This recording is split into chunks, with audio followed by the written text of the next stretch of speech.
기도하겠습니다. 아멘. 주 예수여 오시옵소서. 이것이 우리의 진심의 고백입니다. 우리의 하루하루가 주님의 오심을 기다리며 주님 앞으로 나아가는 시간들입니다. 그날이, 주님 오시는 그날이 우리에게 가장 기쁜 날이 될 것입니다.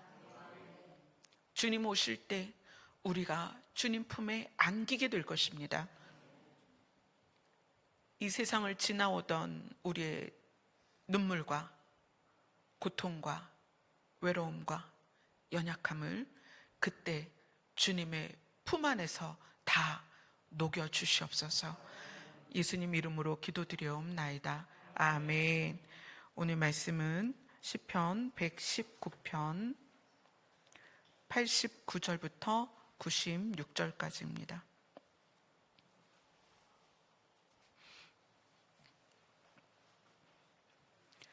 (89절부터) 96절까지 다 같이 읽겠습니다. 시작. 여호와여, 주의 말씀은 영원히 하늘에 굳게 섰사오며 주의 성실하심은 대대에 이르나이다. 주께서 땅을 세우셨으므로 땅이 항상 있사오니 천지가 주의 규례들을 오늘까지 있음은 만물이 주의 종이 된 까닭이니이다. 주의 법이 나의 즐거움이 되지 아니하였다면 내가 내 고난 중에 멸망하였으리이다. 내가 주의 법도들을 영원히 잊지 아니하오니 주께서 이것들 때문에 나를 살게 하심이니이다. 나는 주의 것이오니 나를 구원하소서. 내가 주의 법도들만을 찾았나이다. 악인들이 나를 멸하려고 엿보오나 나는 주의 증거들만을 생각하겠나이다. 내가 보니 모든 완전한 것이 다 끝이 있어도 주의 계명들은 심히 넓으나이다. 아멘. 오늘 시편 저자는 여호와여, 주의 말씀은 영원히 하늘에 굳게 섰사오며 이렇게 말을 시작합니다. 영원히 하늘에 굳게 섰다. 이것이 굳게 섰다는 것은 이제 하늘에 그 말씀이 정착돼서 변함이 없고 흔들림이 없다라는 표현이에요. 주의 말씀이 영원히 하늘에 굳게 섰다. 그리고 그 말씀을 하나님의 성실하심으로 모든 세대에 이루어 주십니다. 하나님의 말씀은 영원히 하늘에 굳게 섰고 하늘에 정착되어서 변함이 없고 흔들림이 없고 사라짐이 없고, 그래서 그 말씀을 하나님의 성실함 가운데 모든 세대에 이루어 가십니다. 그러면 이 시편 저자가 말하는 주의 말씀이 뭘까요? 주의 말씀, 어떤 말씀이 영원히 하늘에 정착되어서 성실함을 통하여 모든 세대의 그 말씀을 이루어 가시는가? 그 말씀이 뭐냐면 우리가 지금 읽고 있는 시편 119편 안에서 볼게요. 그 말씀이 시편 119편 25절.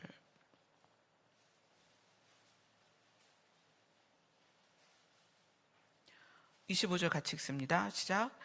내 영혼이 진토에 붙었사오니 주의 말씀대로 나를 살아나게 하소서. 내가 티끌과 흙 또는 절망적인 상태, 쓸모가 없고 가치가 없는 상태이지만 하나님의 말씀하셨잖아요. 나를 살리시겠다고. 그러니까 그 말씀대로 나를 살아나게 하소서. 그 다음 37절입니다. 같이 읽습니다. 시작. 내 눈을 돌이켜 허탄한 것을 보지 말게 하시고 주의 길에서 나를 살아나게 하소서. 이 땅에 정말 많은 게 있는데 그 많은 것들이 나를 살릴 수 없단 말이에요. 그래서 내가 그것들을 보지 않고 하나님께서 하나님의 방법으로 하나님의 성실함을 통하여 나를 살아나게 하소서. 하나님의 말씀의 핵심은 우리를 살리는 것입니다. 창세기 1장에서 하나님 그렇게 말씀하셨어요. 선악과를 먹은 아담과 하와를, 뱀을, 그 죄에 대한 벌을 주시면서 여자의 씨가 사단의 머리를 상하게 할 것이다.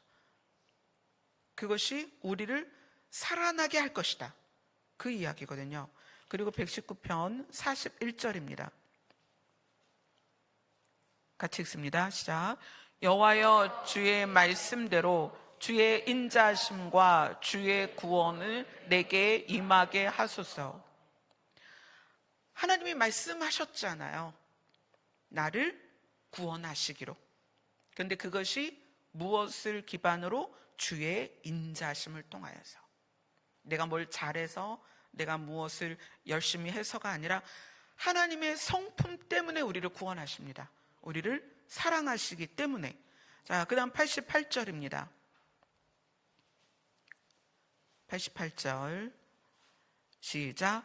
주의 인자하심을 따라 나를 살아나게 하소서.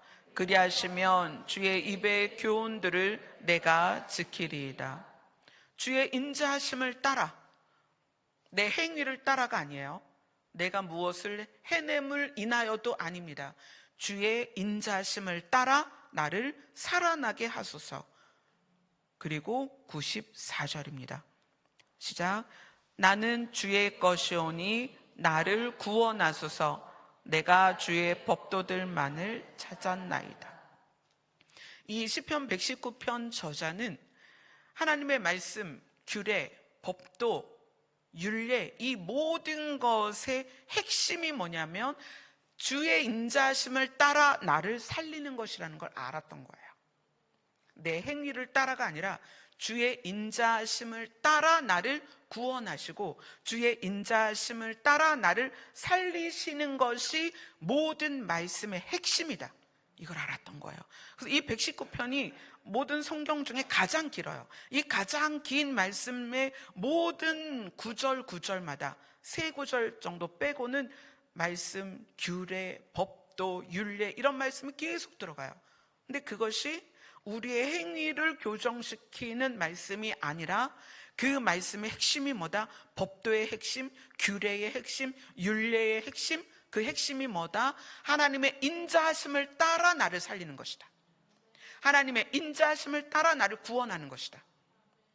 그래서 여러분이 하나님의 말씀에 대한 이해는 내가 하나님을 기쁘게 하거나 내가 하나님을 즐겁게 하거나 내가 하나님께 만족스러운 존재로 바뀌는 것에 대한 말씀이 아니다.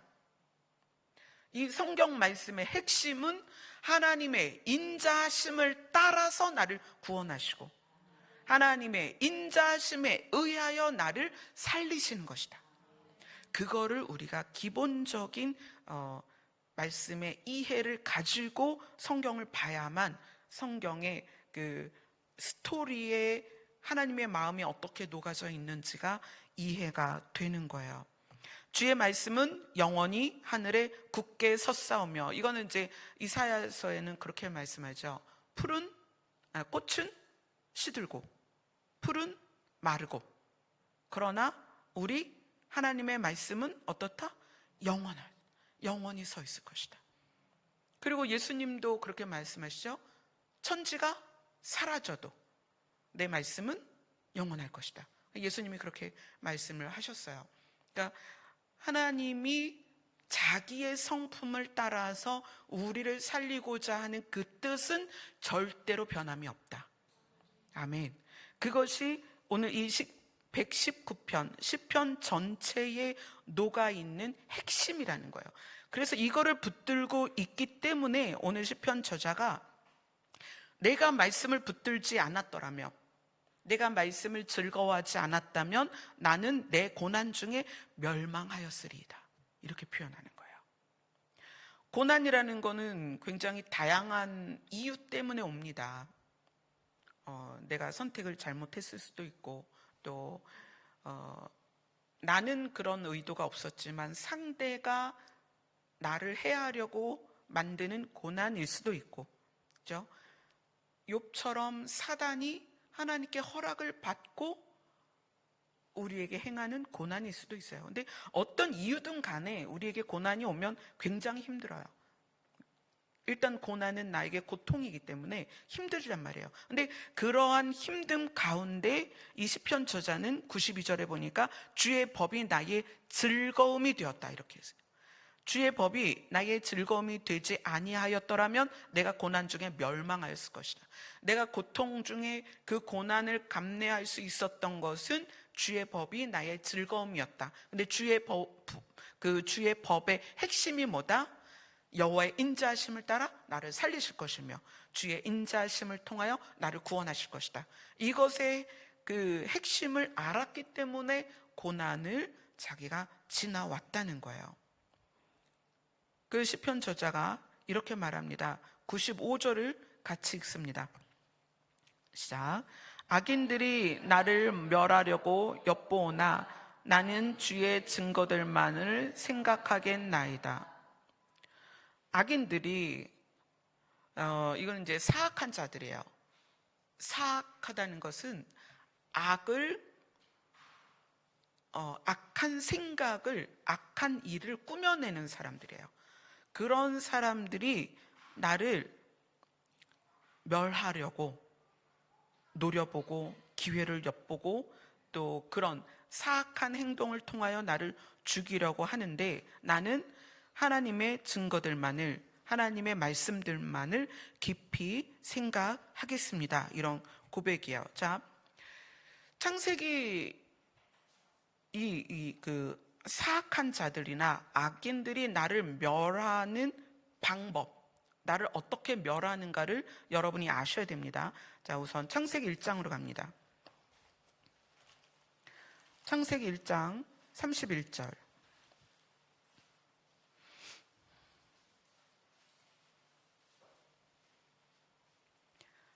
창세기 1장 31절 같이 읽습니다. 시작.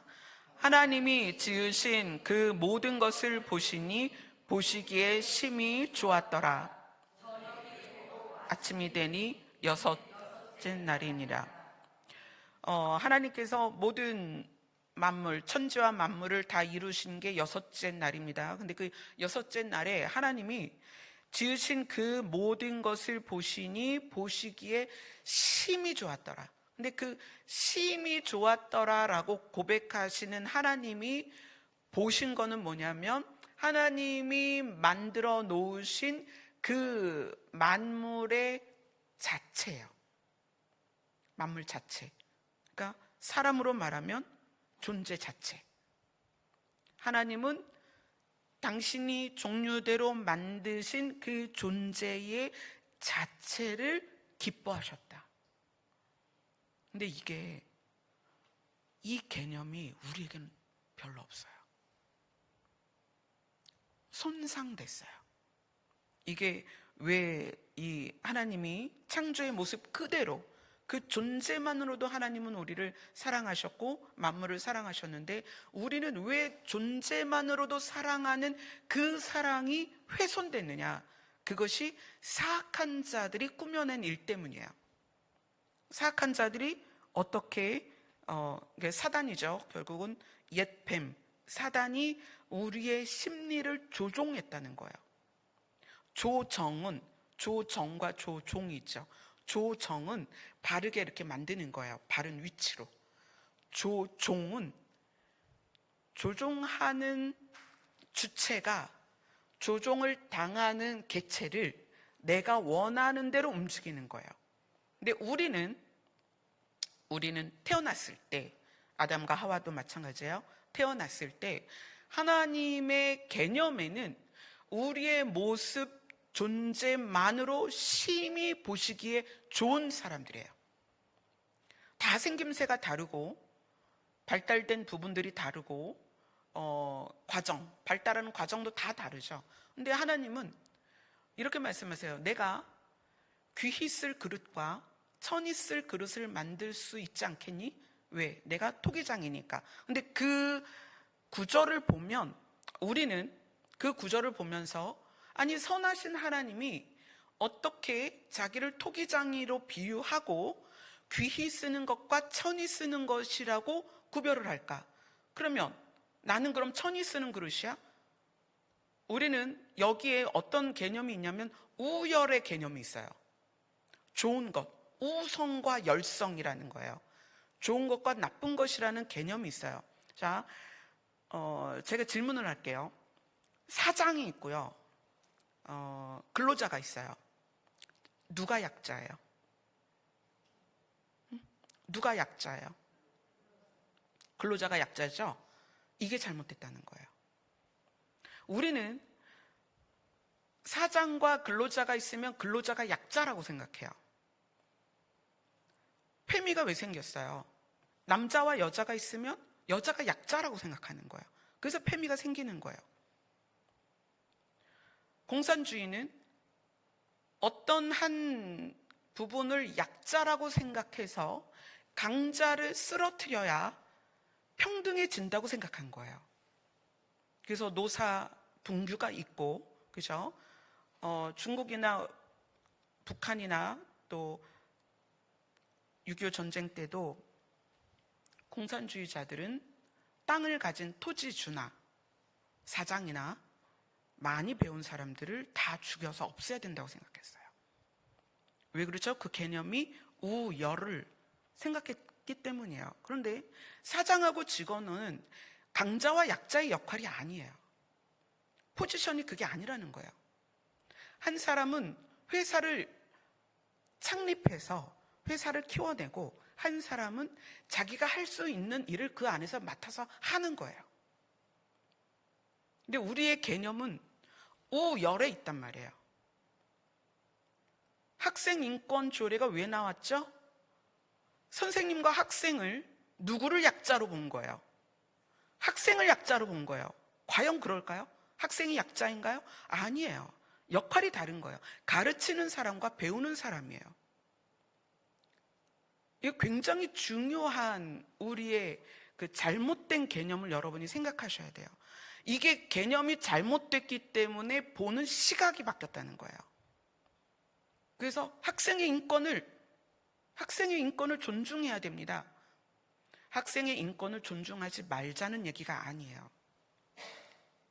시작부터 개념이 학생을 약자라고 봤기 때문에 문제가 생기는 거예요. 남자와 여자도 다른 거지. 하나님이 종류대로 만드셨잖아요. 이건 다른 거지. 하나가 약자가 아니란 말이에요. 우리의 개념이 얼마나 어긋나 있고 삐뚤어져 있는지, 그 어긋나고 삐뚤어져 있는 상태에서 무엇인가를 생각하니까 전혀 옳지 않은 쪽으로 생각이 흘러간다는 거예요. 그러면 근로자들이 노사 분규를 일으켜서 일을 안 하고 태업을 하고 회사를 때려 부시고 회사 관리자들을 감금하고, 이거는 괜찮은 거예요?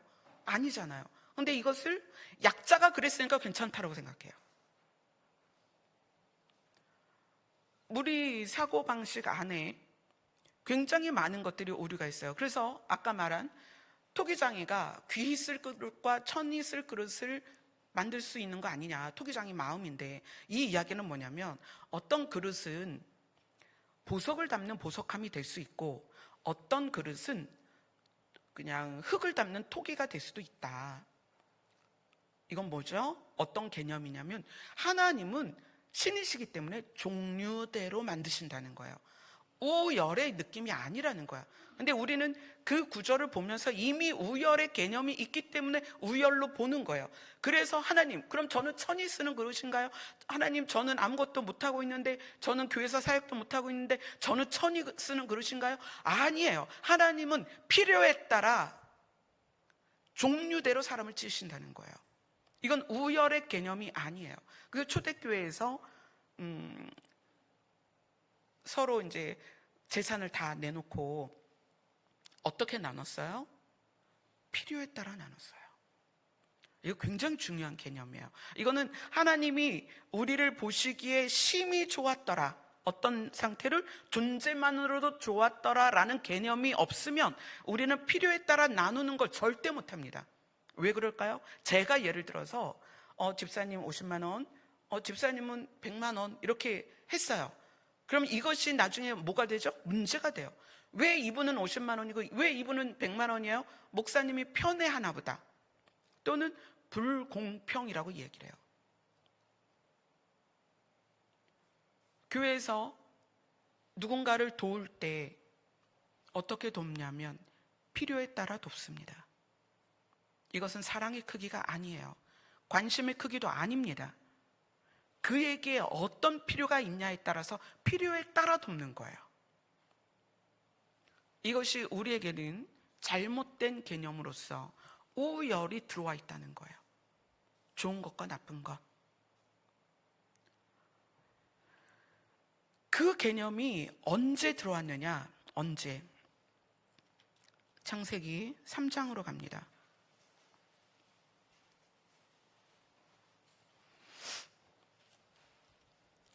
창세기 3장의 1절을 같이 읽습니다. 시작. 그런데 뱀은 여호와 하나님이 지으신 들짐승 중에 가장 간교하니라. 뱀이 여자에게 물어 이르되 하나님이 참으로 너희에게 동산 모든 나무의 열매를 먹지 말라 하시더냐. 자, 의심을 하게 하는 거예요. 자, 이건 뭐냐면 아담과 하와가 생각하고 있는 것이 틀렸어. 너 틀렸어.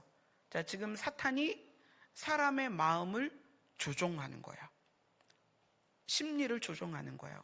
너 틀렸어. 그러니까 지금 아담과 하와는 이 뱀의 이야기를 들으면서 다시 생각하죠. 하나님이 동산의 모든 나무의 열매 먹지 말라고 그랬나? 어떻게 말씀하셨지? 그러면서 아니야, 모든 건 아닌데. 그래서 여자가 뱀에게 말하죠.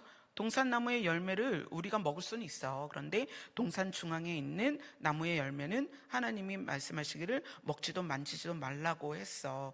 죽을까 하노라. 하나님이 그렇게 말씀하셨어. 그때 뱀이 이렇게 얘기합니다. 여자에게 너희가 결코 죽지 않아. 네가 알고 있는 게 틀렸어. 이렇게 얘기를 하는 거예요.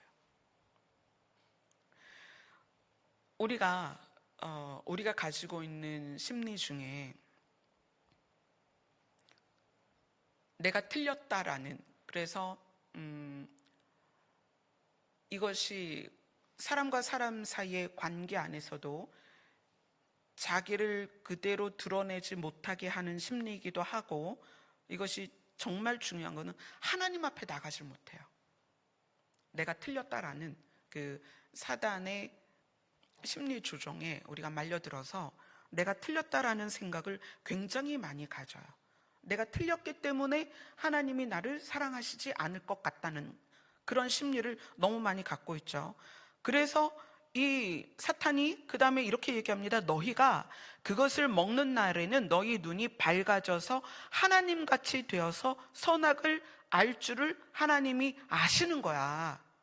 니네가 알고 있는 건 틀렸어. 그 다음에 뭐라고 얘기하냐면, 이 내용이 뭐냐면, 네가 그거 먹었으면 눈이 밝아졌을 텐데, 네가 먹었으면 눈이 밝아져서 하나님처럼 됐을 텐데 네가 먹지 않아서 지금 눈이 어두운 거야. 지금 네가 하나님처럼 되지 못한 건 너 때문이야. 자, 보세요. 아담과 하와는 내가 틀렸나 보다. 나 때문에 내가 지금 바르게 선택하지 못한 거야. 그러면서 또다시 그 하나님과 같이 되어 선악을 알 줄을 하나님이 아시고 너희에게 그걸 먹지 못하게 하는 거야 라는 것이 이 아담과 하와에게는 우리가 뭔가 부족하구나, 이걸 느끼는 거예요. 선악과를 먹지 않아서 내가 그걸 먹었으면 눈이 밝아지고 하나님처럼 될 텐데 내가 그걸 먹지 않아서 눈이 어둡고 하나님처럼 되지 못하는 부족한 존재이구나라는 개념을 갖기 시작하는 거예요. 자기 자신에게. 뭐죠? 자기 자신에 대한 불확실성이에요. 창세기 2장까지는 아담과 하와가 하나님 앞에서 당당했습니다. 관계를 유지하는 데 문제가 없었어요. 근데 사단이 심리를 조정하는 거예요. 너 틀렸어. 너 왜 그걸 안 먹어? 너 그거 먹었으면 눈이 밝아져서 하나님처럼 됐을 텐데 너 때문이야. 그러면서 너는 진짜 부족하거든. 그러니까 그걸 먹어야 돼. 그러니까 이 부족감이 결국 내 탓인 거예요. 부족감이 내 탓이고 내가 뭔가 잘못하고 있는 거야. 이 개념이 내 안에 들어있으면 아담이 어떻게 하느냐? 하나님의 낯을 피하여 동산 어떻게 했죠? 하나님의 낯을 피하여 동산 나무 사이에 숨어버립니다. 하나님과의 관계에서도 그렇지만 대인 관계에서도 이게 여실히 드러나요.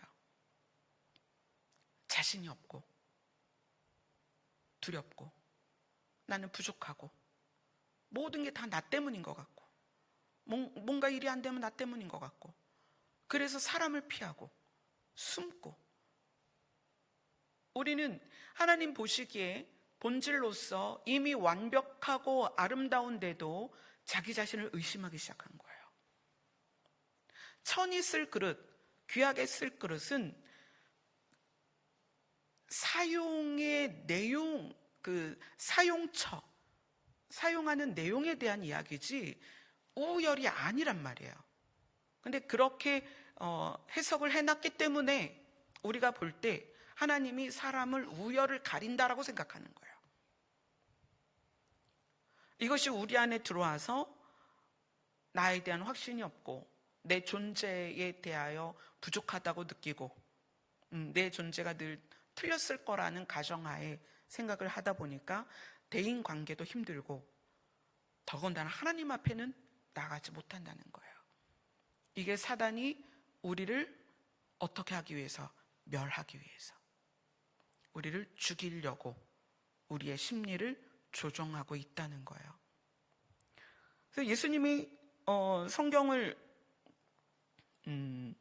알려주시면서 영생을 얻고자 하는 자들에게 계명을 지켜라 이렇게 얘기해요. 그러면서 하나님을 사랑하는 것과 이웃을 사랑하는 것에 대해서 이야기를 합니다. 근데 이웃을 사랑해야 된다는 개념보다 더 먼저 있는 개념이 뭐냐면 내 이웃을 무엇처럼?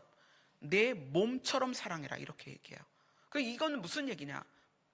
내 몸처럼 사랑해라 이건 무슨 얘기냐? 하나님이 사람을 만들 때 무엇을 본보기로 만드신 거예요? 하나님의 형상. 그죠? 사람은 하나님의 형상대로 지음을 받았어요. 그래서 하나님이 우리를 하나님을 자기를 사랑하듯 우리를 사랑하시는 거예요.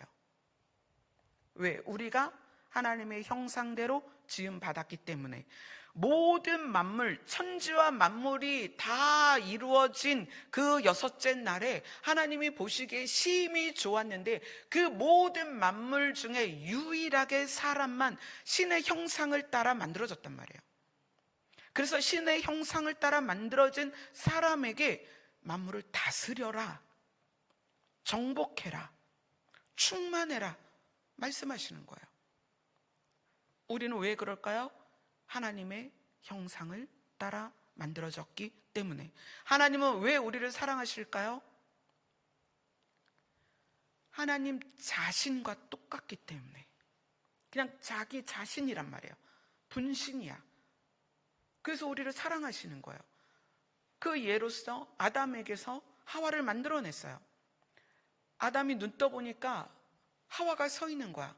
그러니까 아담이 뭐라고 고백해요? 너는 내 뼈 중에 뼈요, 내 살 중에 살이다. 그건 무슨 얘기예요? 내 분신이다, 내 형상이다. 하나님이 우리를 향하여 너희는 내 형상이다 라고 하는 것처럼 아담이 하와를 향하여 너는 내 형상이다 라고 얘기를 하는 거예요. 그게 창세기 1장과 2장에 나오는 창세기 1장과 2장에 나오는 관계의 완전한 모습이에요.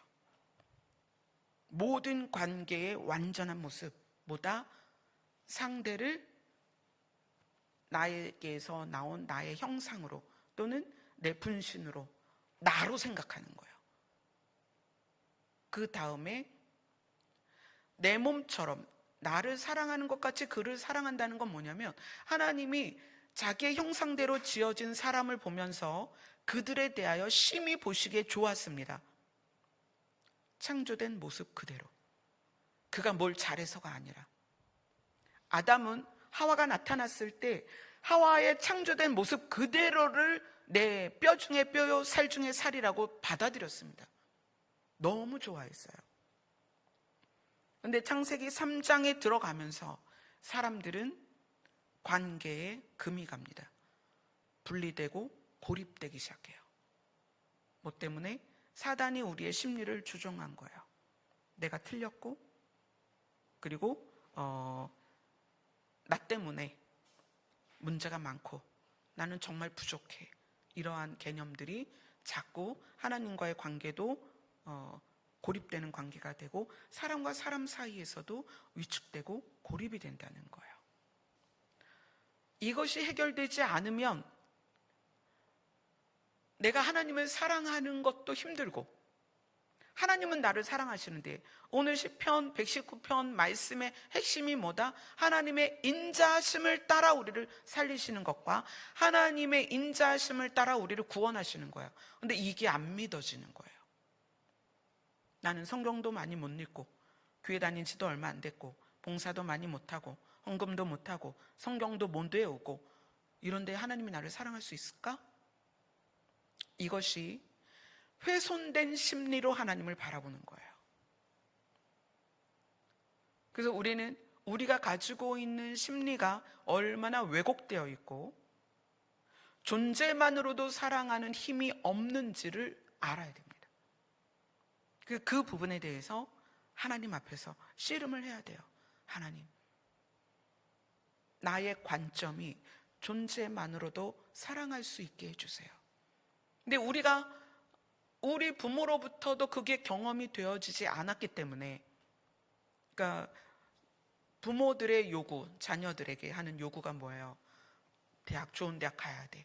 공부 잘해야 돼. 공부를 못하면 특기라도 잘해야 돼. 그래야 네가 먹고 살지. 그러니까 지속적으로 부모에게 듣는 이야기들이 그렇지 않으면 너는 가치가 없어라고 계속 듣는단 말이에요. 아내들도 그렇잖아요. 남편에게 돈을 많이 벌어와야 되고, 살림도 도와줘야 되고, 나한테 잘해야 되고, 뭐 이런 어떤 요구들이 그렇지 않으면 당신은 가치가 없는 남편이야. 그렇지 않으면 당신은 가치가 없는 부모야. 그렇지 않으면 당신은 가치가 없는 자녀야. 라는 것이 우리 안에 너무 뿌리 깊게 있다는 거예요.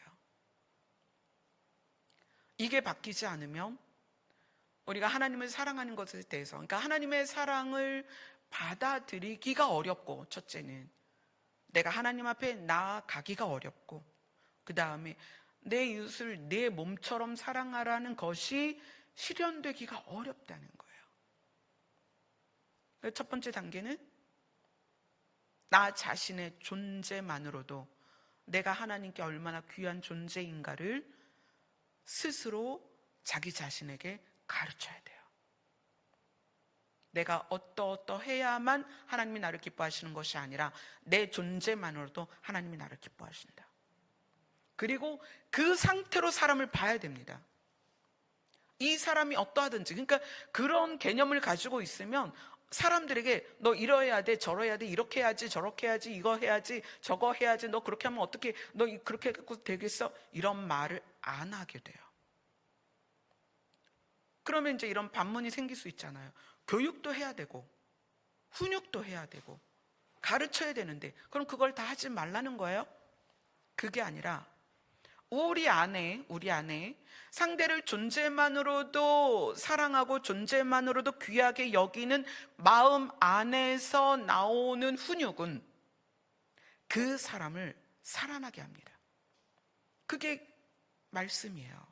하나님의 말씀은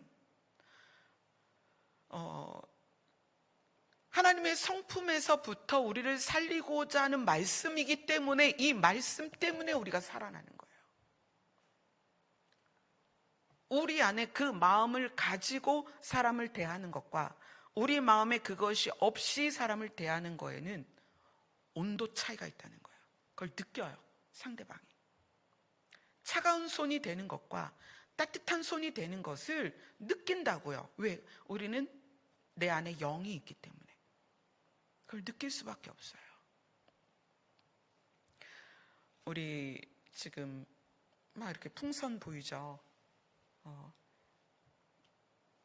아마 교회가 시작되고서 가장 잘 준비된 여름 성경학교가 아닐까.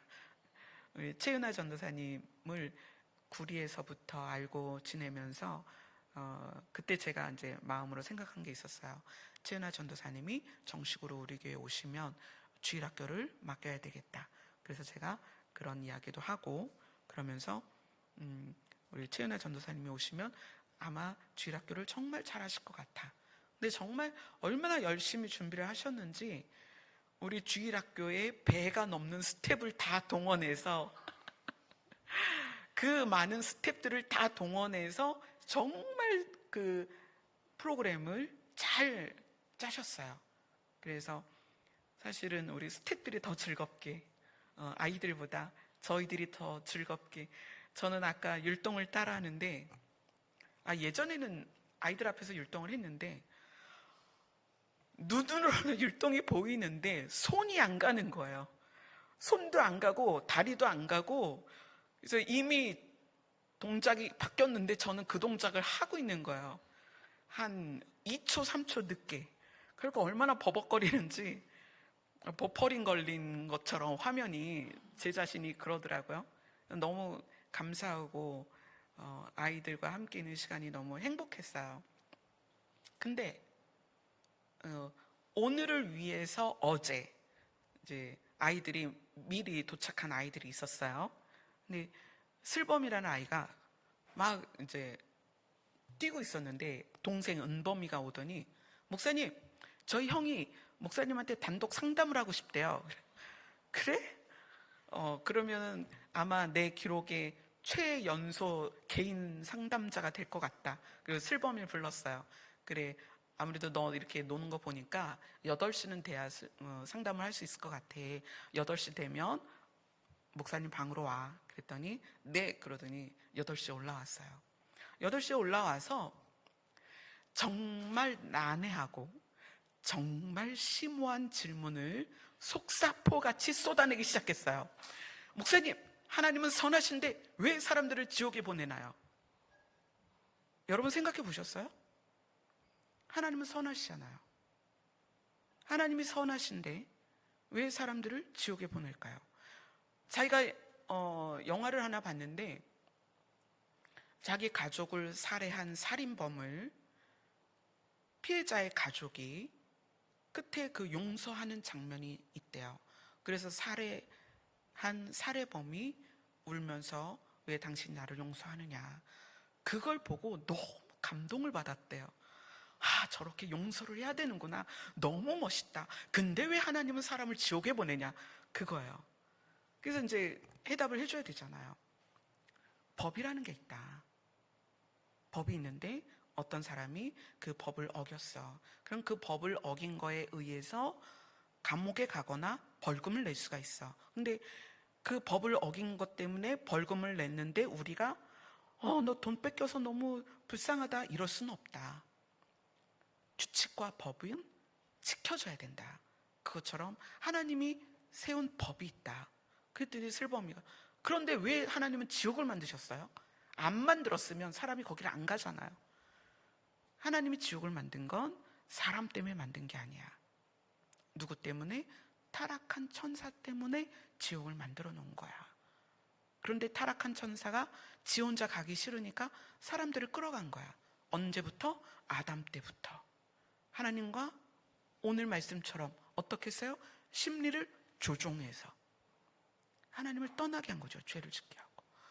정말 심오한, 여러분은 듣도 보지도 못한 질문들을 1시간을 하더라고요. 그러더니 시간을 딱 보더니 엄마가 목사님 시간을 너무 많이 뺏지 말래요. 지금 가야 될 것 같아요. 기도해 주세요. 그래가지고 제가 또 기도를 해줬잖아요. 간절히 기도하고 그 직전 질문이 뭐였냐면, 우리 아빠는 어떻게 믿음이 생길까요? 그렇게 질문했어요. 그래서 아빠를 위해서 중보해라. 중보하면 하나님의 귀에 들린 대로 시행하기로 약속하셨다. 하나님은 반드시 약속을 지키신다.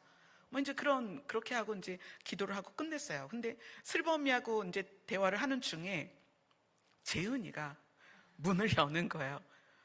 목사님 뭐 하세요? 그래서 슬범이가 야, 나 지금 개인 상담 중이야. 문 닫아. 그러니까 재은이가 목사님 저도 할래요. 그러는 거예요.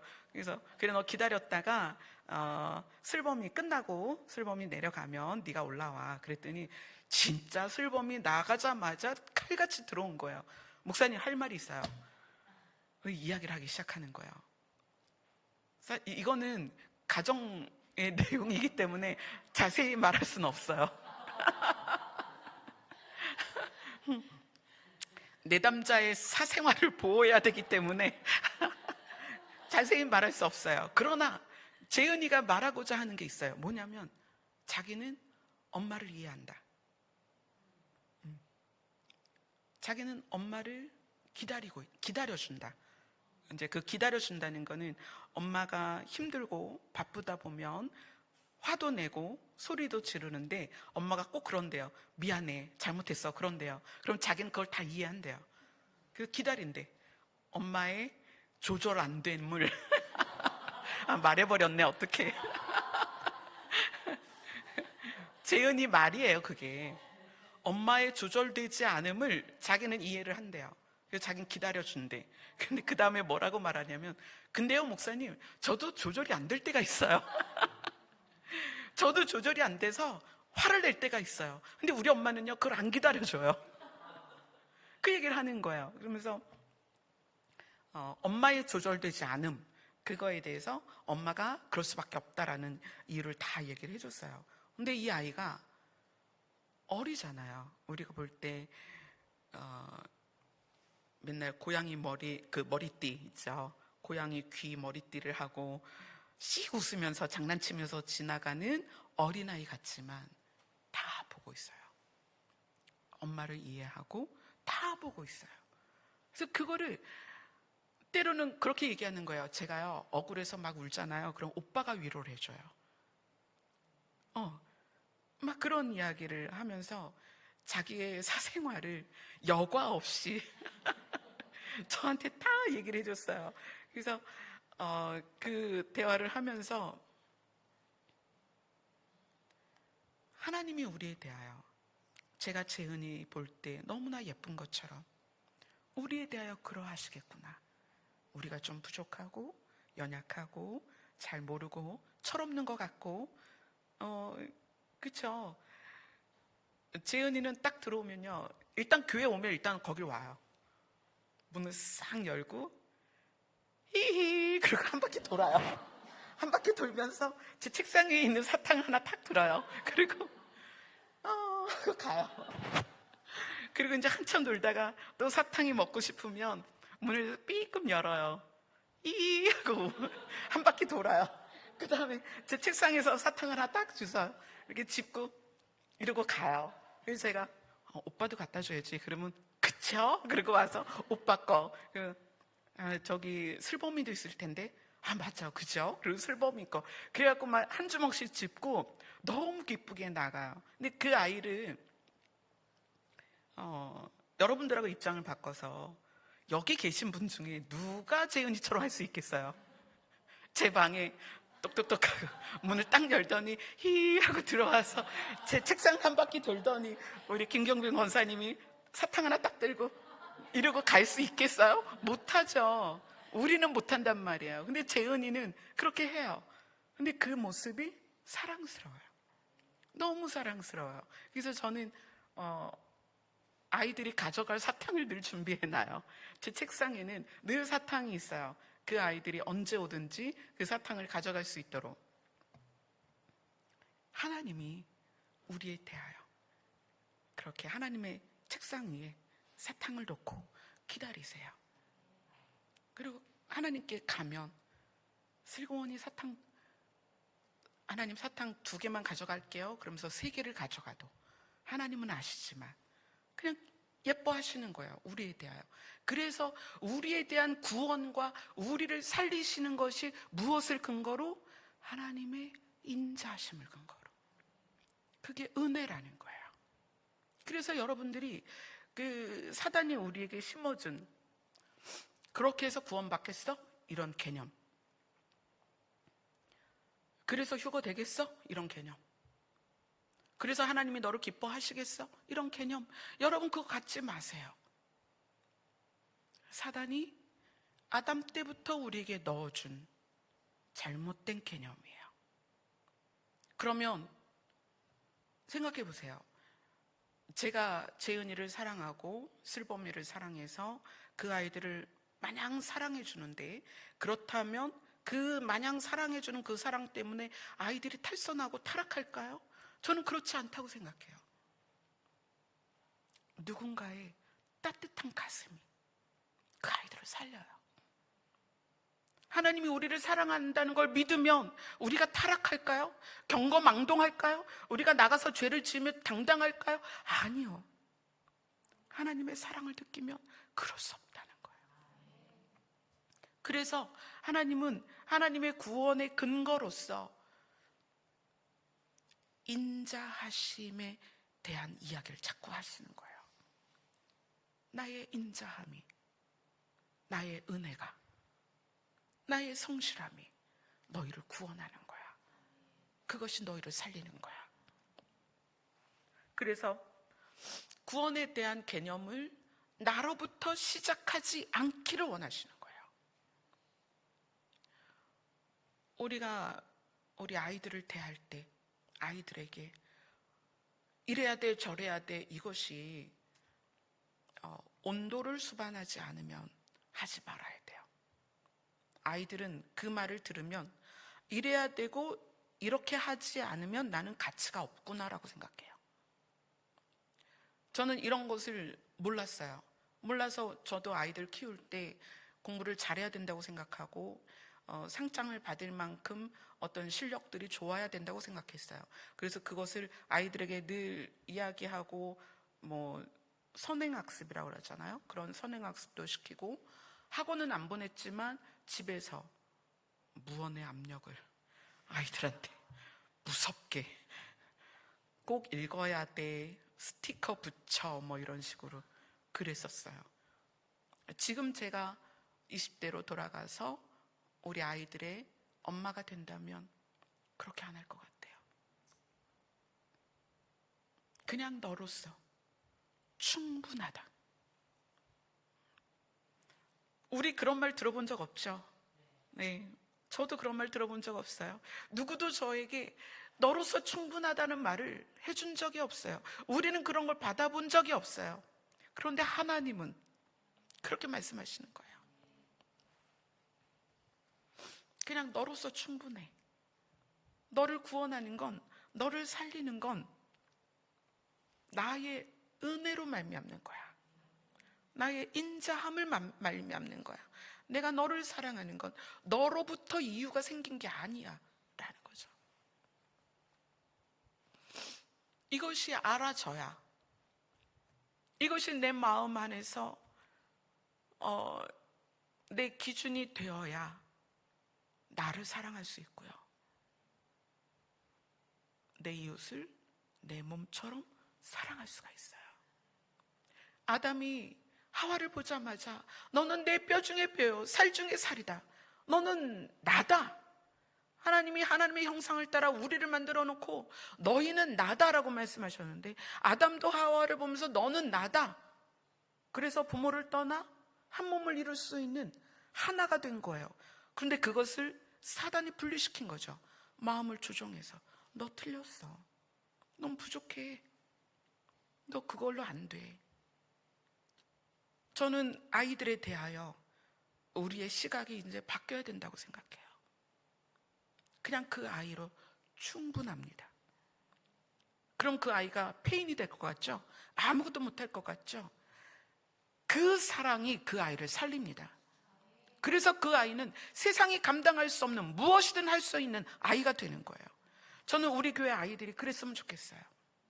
그 아이들이 세상의 우열에 의하여 난도질 당하고 세상의 우열이라는 기준을 통하여서 자기 자신이 부족하다, 내가 노력하지 않은 때문이다, 이런 자괴감에 살지 않았으면 좋겠어요. 우리 아이들은 그 모습 그대로가 충분합니다. 그런 아이들이 성장해서 그 사랑으로 세상을 향하여 살릴 수 있는 언어를 쏟아낼 수 있는 거예요. 제가 여름 성경학교를 하면서 우리 아이들이 그 은혜, 하나님이 은혜로 우리를 살리시고 구원하시는 그 은혜를 흠뻑 맛봤으면 좋겠다. 교회 올 때마다 그것을 느꼈으면 좋겠다. 그런데 그것을 느낄 수 있는 방법이 뭐냐면 우리가 변해야 된다는 거예요. 우리 모두가 아이들을 그렇게 대해줘야 돼요. 고치고 수정한다는 건 무슨 의미냐면 너 틀렸어요, 너 이렇게 해 라는 거는 그렇게 하지 않고 있잖아, 너 잘못된 거야, 너 틀렸어, 너 문제가 있어, 그러니까 바꿔야 돼.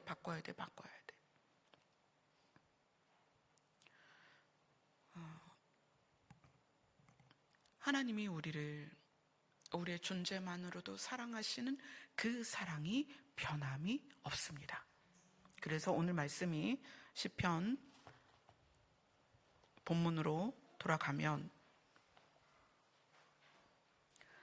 시편 119편 89절 90절 같이 읽겠습니다. 시작. 여호와여, 주의 말씀은 영원히 하늘에 굳게 섰사오며 주의 성실하심은 대대에 이르나이다. 주께서 땅에 세우셨으므로 땅이 항상 있사오니. 하나님의 말씀, 주의 인자심을 따라 나를 살리시고자 하는 그 하나님의 말씀의 핵심은 하늘에 영원히 굳게 섰다, 하늘에 아예 정착되어 버렸다, 이것은 변함이 없다, 절대 이것은 수정되지 않는다는 거예요. 하나님이 우리를 향한 태도를, 마음을 바꾸지 않으실 것입니다. 그래서 우리가 그것에 의하여 구원을 받는 것이고 우리가 그것에 의하여 살아나게 되는 것입니다. 그래서 하나님의 시각이 내 안에 들어오면 내가 누구를 만나든 내 가족의 상태가 어떠하든 그들에게 살릴 수 있는 말을 할 수가 있어요. 살릴 수 있는 온도가 내 안에 증가된다는 거예요. 그러면 너무 멋있잖아요. 여러분 가정이 다 살아날 거예요. 그 여러분 가정 안에 있는 그 가족 구성원이 다 살아나면 그 가족 구성원이 속해 있는 곳에서 그들을 살려낼 것입니다. 아멘. 하나님은 그 일을 하기 원하시는 거예요. 너희는 세상을 향하여 어떻게 말씀을 전하는, 선포하는 자가 되라. 그 말씀이 뭐예요? 하나님이 인자하심을 따라 우리를 살리실 거다, 그 말씀이잖아요. 우리가 그것을 전해야 되거든요. 전하려면 그 개념이 우리 안에 들어와 있어야 됩니다. 아멘. 아멘. 우리 찬양합시다.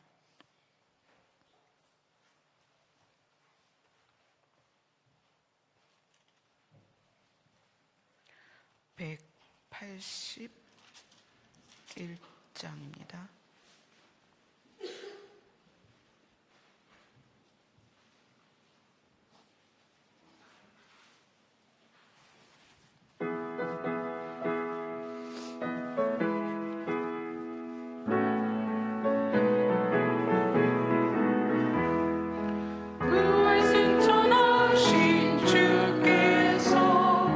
약속하신 대로 오시리 세상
하나님의 인자하심과 은혜로 말미암아 구원하시는 것이고, 하나님의 인자하심과 은혜로 말미암아 우리를 살리시는 거예요. 그래서 우리에게 근거가 있는 것이 아니라는 거예요. 이것이 여러분에게 베이스가 되고 기둥이 되어서 여러분의 삶에서 그것이 그대로 사람들에게 적용되고, 물론 자기 자신에게도 적용되고 타인에게도 그것이 적용돼서 여러분을 만나는 사람마다, 손대는 사람마다, 얼굴을 대면하는 사람마다, 대화를 하는 사람마다 살아나기를 축복합니다. 아멘. 우리 다 같이 기도하겠습니다.